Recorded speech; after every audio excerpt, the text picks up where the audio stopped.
10ನೇ ತರಗತಿ ವಿದ್ಯಾರ್ಥಿಗಳಿಗೆ ಸ್ವಾಗತ.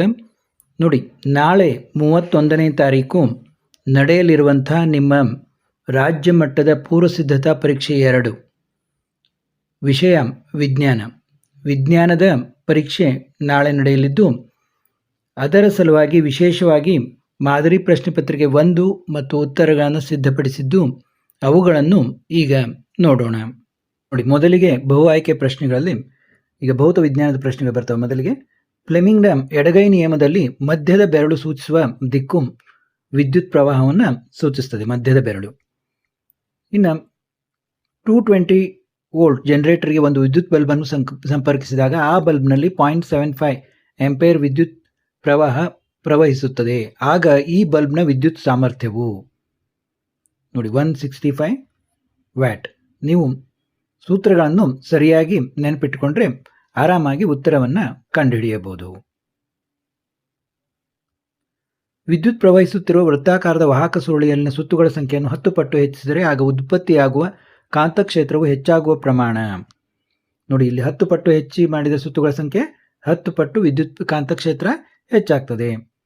ಇನ್ನು ವಿದ್ಯುನ್ಮಂಡಲದಲ್ಲಿ ಬಳಸಲಾಗುವ ಕೆಳಗಿನ ಘಟಕಗಳ ಸಂಕೇತಗಳ ಚಿತ್ರವನ್ನು ಬರೆಯಿರಿ ಎಂದಿದ್ದಾರೆ. ನೋಡಿ, ವಿದ್ಯುತ್ ಕೋಶ ಈ ರೀತಿ ಬರೀಬೇಕು, ನೀವು ರಿಯೋಸ್ಟಾಟ್ ಈ ರೀತಿ ತೋರಿಸಬೇಕು. ಮತ್ತು ABC ಗಾಜಿನ ಪಟಕಗಳನ್ನು ಕೆಳಗೆ ಕೊಟ್ಟಿರುವ ಚಿತ್ರದಲ್ಲಿ ತೋರಿಸಿರುವಂತೆ ಜೋಡಿಸಲಾಗಿದೆ. ಎ ಪಟಕದ ಮೂಲಕ ಬಿಳಿ ಬೆಳಕಿನ ಕಿರಣವನ್ನು ಹಾಯಿಸಿದಾಗ ಪರದೆಯ ಮೇಲೆ ಬೆಳಕಿನ ರೋಹಿತ ಉಂಟಾಗುವುದೇ ಕಾರಣ ಕೊಡಿ ಅಂದರೆ ಇಲ್ಲಿ ಚಿತ್ರ ನೋಡ್ಕೊಳ್ಳಿ, ಉತ್ತರ ಇದೆ ನೋಡಿ. ಹೌದು, ಪರದೆಯ ಮೇಲೆ ಬೆಳಕಿನ ರೋಹಿತ ಉಂಟಾಗುತ್ತದೆ. ಪಟ್ಟಕ ಎಯು ಬಿಳಿ ಬೆಳಕನ್ನು 7 ಬಣ್ಣಗಳಾಗಿ ವಿಭಜಿಸುತ್ತದೆ.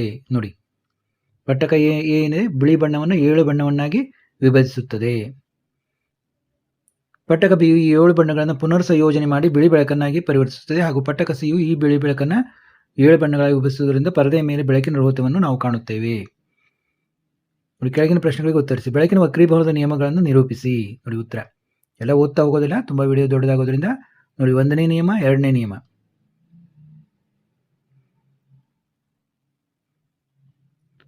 ಇನ್ನು ಗ್ರಹ ವಿದ್ಯುತ್ ಮಂಡಲಗಳಲ್ಲಿ ಉಂಟಾಗುವ ಓವರ್ಲೋಡ್ ಅನ್ನು ತಪ್ಪಿಸಲು ಯಾವ ಮುನ್ನೆಚ್ಚರಿಕೆ ಕ್ರಮಗಳನ್ನು ತೆಗೆದುಕೊಳ್ಳಬೇಕು? ಲೋಹದ ಮೇಲ್ಮೈ ಹೊಂದಿರುವ ವಿದ್ಯುತ್ ಉಪಕರಣಗಳನ್ನು ಭೂ ಸಂಪರ್ಕಗೊಳಿಸುವುದು ಅಗತ್ಯವಾಗಿದೆ, ಏಕೆ?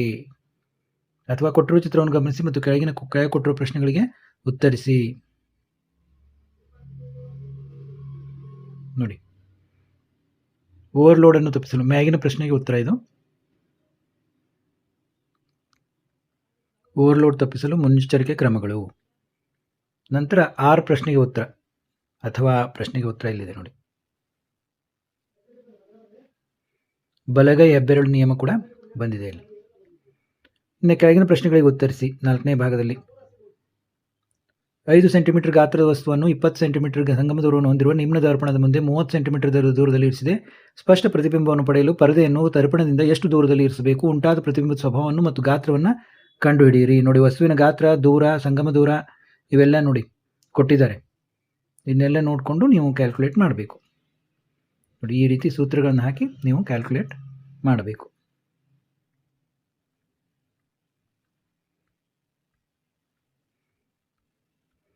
ಇನ್ನು 9ನೇ ಪ್ರಶ್ನೆ ನೋಡಿ, ಪ್ರತಿಬಿಂಬದ ಸ್ವಭಾವ ಮತ್ತು ಸ್ಥಾನವನ್ನು ತಿಳಿಸಿ. ನೋಡಿ, F1 to F ಮಧ್ಯೆ ವಸ್ತುವೊಂದನ್ನು ಇರಿಸಿದಾಗ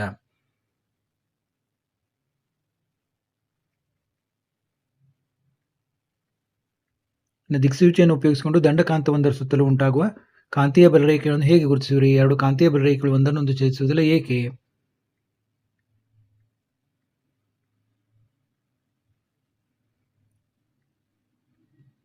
ಇನ್ನು ಕೆಳಗಿನ ಪ್ರಶ್ನೆಗಳಿಗೆ ಉತ್ತರಿಸಿ. ವಾತಾವರಣದಲ್ಲಿ ಕಾಮನಬಿಲ್ಲು ಉಂಟಾಗುವಿಕೆಯ ವಿದ್ಯಮಾನವನ್ನು ವಿವರಿಸಿ. ನಕ್ಷತ್ರಗಳು ಏಕೆ ಮಿನುಗುತ್ತವೆ?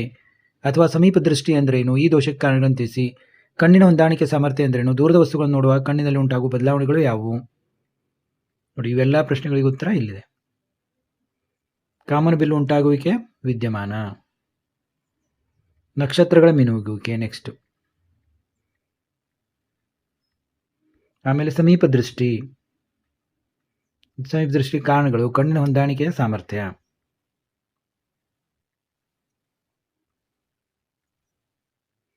ಆಮೇಲೆ ವಿಭವಾಂತರ ಎಂದರೇನು? ಗ್ರಹ ವಿದ್ಯುತ್ ಮಂಡಲಗಳಲ್ಲಿ ವಿದ್ಯುತ್ ಉಪಕರಣವನ್ನು ಸಮಾಂತರವಾಗಿ ಜೋಡಿಸುವುದರಿಂದ ಆಗುವ ಅನುಕೂಲಗಳು ಯಾವುವು? ಓಮ್ನ ನಿಯಮವನ್ನು ನಿರೂಪಿಸಿ. ಒಂದು ವಾಹಕದ ವಿದ್ಯುತ್ ರೋಧ ಎಂದರೇನು? ಇದು ಯಾವ ಅಂಶಗಳ ಮೇಲೆ ಅವಲಂಬಿತವಾಗಿದೆ? ನೋಡಿ, ಪ್ರಶ್ನೆಗಳನ್ನು ಸರಿಯಾಗಿ ನೋಡ್ಕೊಳ್ಳಿ. ಉತ್ತರಗಳನ್ನು ಇಲ್ಲಿ ತೆಳಗೆ ತೋರಿಸ್ತಾ ಇದ್ದೀನಿ, ನೀವು ಸ್ವಂತ ಕೂಡ ಇದನ್ನು ಮಾಡ್ಕೋಬೋದು. ಅಂದರೆ ಪ್ರಶ್ನೆಗಳು ತುಂಬ ಇಂಪಾರ್ಟೆಂಟ್ ಇರ್ತವೆ. ಏನು ಕೇಳ್ತಾರೆ ಅನ್ನೋದು. ಓಮ್ನ ನಿಯಮ ತುಂಬ ತುಂಬ ಇಂಪಾರ್ಟೆಂಟು. ನೋಡಿ, ಈಗ ಭಾಗ ಬಿ ಯಲ್ಲಿ ರಸಾಯನ ವಿಜ್ಞಾನದ ಪ್ರಶ್ನೆಗಳಿರ್ತವೆ. 13 ಚಿಪ್ಸ್ಗಳಿರುವ ಪಟ್ಟಣಗಳಿಗೆ ಹಾಯಿಸುವ ಅನಿಲ ನೈಟ್ರೋಜನ್. ನೀಲಿ ಲಿಟ್ಮಸ್ ಕಾಗದವನ್ನು ಕೆಂಪು ಬಣ್ಣಕ್ಕೆ ಬದಲಾಯಿಸುವ ದ್ರಾವಣದ pH ಮೌಲ್ಯವು ನೋಡಿ 5. ನೋಡಿ, ನಾನು ಓದ್ತಾ ಹೋಗೋದಿಲ್ಲ, ಪ್ರಶ್ನೆ ಮತ್ತು ಉತ್ತರವನ್ನು ನೋಡಿ. ನೋಡಿ, 8ನೇ ಭಾಗದಲ್ಲಿ ಈ ಕೆಳಗಿನ ಪ್ರಶ್ನೆಗಳಿಗೆ ಉತ್ತರಿಸಿ. 17ನೇ ಪ್ರಶ್ನೆ ನೋಡಿ. 18 ತುರಿಕೆ ಗಿಡದ ಎಲೆಗಳ ಮುಳ್ಳುಗಳು ಚುಚ್ಚಿದ ಚರ್ಮದ ಭಾಗಕ್ಕೆ ಅಡುಗೆ ಸೋಡಾ ದ್ರಾವಣವನ್ನು ಲೇಪಿಸುತ್ತಾರೆ, ಕಾರಣ ಕೊಡಿ. ಹೈಡ್ರೋಜನ್ ಅಣುವಿನ ಎಲೆಕ್ಟ್ರಾನ್ ಚುಕ್ಕಿ ರಚನೆಯನ್ನು ಬರೆಯಿರಿ. ಬೆಂಜಿನ್ ಅಣುವಿನ ರಚನಾ ವಿನ್ಯಾಸವನ್ನು ಬರೆಯಿರಿ. ನೋಡಿ, ಇವೆಲ್ಲ ಫಿಕ್ಸ್ ಕ್ವಶನ್ಸ್ ಇರ್ತವೆ. ಇದೇ ರೀತಿ ಕೇಳ್ತಾರೆ. ಗಡಸು ನೀರಿನಿಂದ ಸಾಬೂನುಗಳು ಮತ್ತು ಮಾರ್ಜಕಗಳು ಹೇಗೆ ಪ್ರವರ್ತಿಸುತ್ತವೆ? ನಿಮ್ಮ ಫೈನಲ್ ಎಕ್ಸಾಮ್ಗೂ ಕೂಡ ತುಂಬ ಇಂಪಾರ್ಟೆಂಟ್ ಇವೆಲ್ಲ. ಕೆಳಗೆ ಕೊಟ್ಟಿರುವ ಚಿತ್ರಗಳಲ್ಲಿ ಎ, ಬಿ ಮತ್ತು ಸಿ ಎಂಬ ಪ್ರಮಾಣಗಳನ್ನು ಗಮನಿಸಿ. ಯಾವ ಪ್ರಮಾಣದಲ್ಲಿರುವ ಕಬ್ಬಿಣದ ಮೊಳೆಯು ತುಕ್ಕು ಹಿಡಿಯುತ್ತದೆ, ಏಕೆ? ಉಳಿದ 2 ಪ್ರಮಾಣದಲ್ಲಿರುವ ಕಬ್ಬಿಣದ ಮೊಳೆಗಳು ತುಕ್ಕು ಹಿಡಿಯುವುದಿಲ್ಲ, ಏಕೆ? ಬ್ರೈನ್ ದ್ರಾವಣ ಎಂದರೇನು? ಈ ದ್ರಾವಣವನ್ನು ವಿದ್ಯುತ್ ವಿಭಜನೆಗೆ ಒಳಪಡಿಸಿದಾಗ ಉಂಟಾಗುವ ಉತ್ಪನ್ನಗಳಾವು? ಇನ್ನು ಕೆಳಗಿನ ರಾಸಾಯನಿಕ ಸಮೀಕರಣಗಳನ್ನು ಪೂರ್ಣಗೊಳಿಸಿ.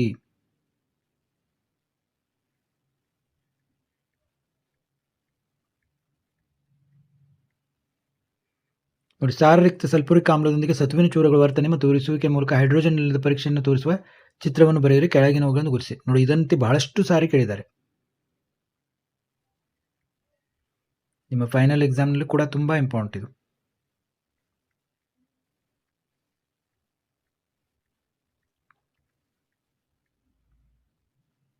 ಇನ್ನು ನೋಡಿ, 11th 25 ಕ್ವಶನ್ಸ್.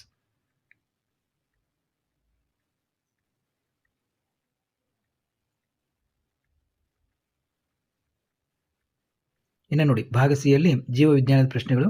26ನೇದು ಸಸ್ಯಗಳಲ್ಲಿ ಕಾಂಡದ ಮೇಲ್ಮುಖ ಬೆಳವಣಿಗೆಯು ಗುಣ ಗುರುತ್ವಾನುವರ್ತನೆ ಮತ್ತು ಧನ ದ್ಯುತಿ ಅನುವರ್ತನೆ. ನೋಡಿ, ಹುಲ್ಲು, ಮಿಡತೆ, ಕಪ್ಪೆ, ಹಾವು, ಹದ್ದು ಈ ಆಹಾರ ಸರಪಳಿಯಲ್ಲಿರುವ ದ್ವಿತೀಯಕ ಭಕ್ಷಕ ಕಪ್ಪೆ.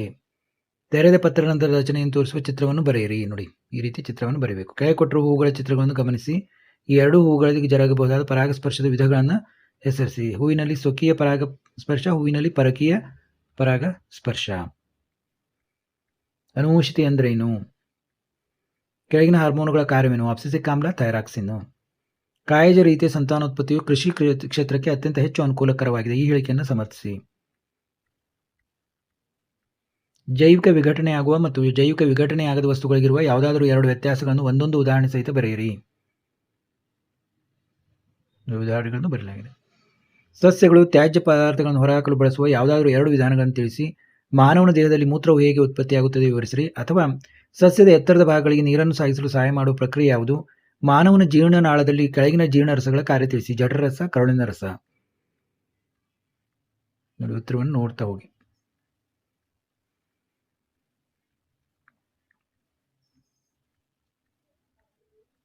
ಇನ್ನು ಕೆಂಪು ಬಣ್ಣದ ಹೂ ಬಿಡುವ ಬಟಾಣಿ ಸಸ್ಯವನ್ನು ಬಿಳಿ ಬಣ್ಣದ ಹೂ ಬಿಡುವ ಬಟಾಣಿ ಸಸ್ಯದೊಂದಿಗೆ ಸಂಕಲನಗೊಳಿಸಲಾಗಿದೆ. F2 ಪೀಳಿಗೆಯಲ್ಲಿ ದೊರೆಯುವ ಫಲಿತಾಂಶವನ್ನು ಚೆಕ್ಕರ್ ಬೋರ್ಡ್ನ ಸಹಾಯದಿಂದ ತೋರಿಸಿ.